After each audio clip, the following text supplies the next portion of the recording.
તો જળવાયુ પરિવર્તનના કારણે સમગ્ર વિશ્વ જોખમમાં છે. હવે લોકોએ જીવન જીવવાની રીત બદલવી પડશે. આ દિશામાં અમેરિકાના સિએટલ શહેરમાં વિશ્વની પ્રથમ નેટ ઝીરો કોમર્શિયલ બિલ્ડિંગ બનાવવામાં આવી છે. આ કેવી રીતે બને છે, ક્યાં ક્યાં ફાયદા છે અને આ અંગે ઇન્ટરનેશનલ વિઝિટર લીડરશિપ પ્રોગ્રામ માટે અમેરિકા ગયેલા અમારા સંવાદદાતા કેતન જોશી જણાવી રહ્યા છે. આવો જોઈએ.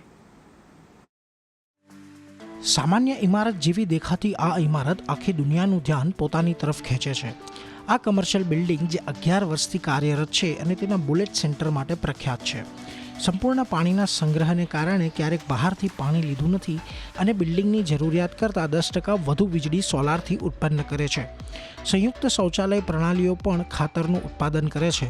આ ઇમારતમાં પીવીસી અને કેમિકલ કલરનો ઉપયોગ કરવામાં આવ્યો નથી, પરંતુ એવી વસ્તુનો ઉપયોગ કરવામાં આવ્યો છે જે ઇમારતનું આયુષ્ય 250 વર્ષ સુધી વધારી શકે છે. Down a drain, going into the ocean, and that of course that harms the marine. આ ઇમારતનું સપનું પૃથ્વી દિવસના પ્રણેતા ડેનિસ હેસ દ્વારા જોવામાં આવ્યું હતું અને તે 2013માં પૃથ્વી દિવસ પર ખુલ્લું મૂકવામાં આવ્યું હતું. બુલેટ ફાઉન્ડેશન અને પર્યાવરણ સંબંધિત સ્ટાર્ટઅપ્સના 200 જેટલા કર્મચારીઓ 50,000 ચોરસ ફૂટ અને 6 માળની કમર્શિયલ બિલ્ડિંગમાં કામ કરે છે. આ મકાનના ભોંયરામાં જળ શુદ્ધિકરણ, સંગ્રહ અને શૌચાલય મારફત ખાતર બનાવવાની વ્યવસ્થા કાર્યરત છે. જ્યાં જગ્યા મળે છે ત્યાં વૃક્ષો અને છોડ પણ વાવવામાં આવ્યા છે. ઇન્ટરનેશનલ લિવિંગ ફ્યુચર ઇન્સ્ટિટ્યૂટે તેને વિશ્વની પ્રથમ નેટ ઝીરો બિલ્ડિંગ તરીકે બિરુદ આપ્યું છે. હવે આવી ઇમારતો આવનારી દુનિયામાં ફરજિયાત બની જશે.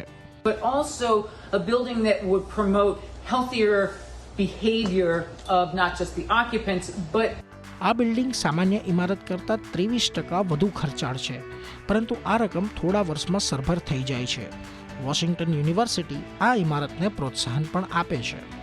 આ પ્રકારની બિલ્ડિંગ બનાવવી હવે અનિવાર્ય છે, કારણ કે આનાથી માત્ર પર્યાવરણની જ રક્ષા નહીં થાય, પરંતુ આગળ જતાં દરેક મનુષ્યને ક્વોલિટી લાઈફ જીવવાનો પણ એક અધિકાર મળશે.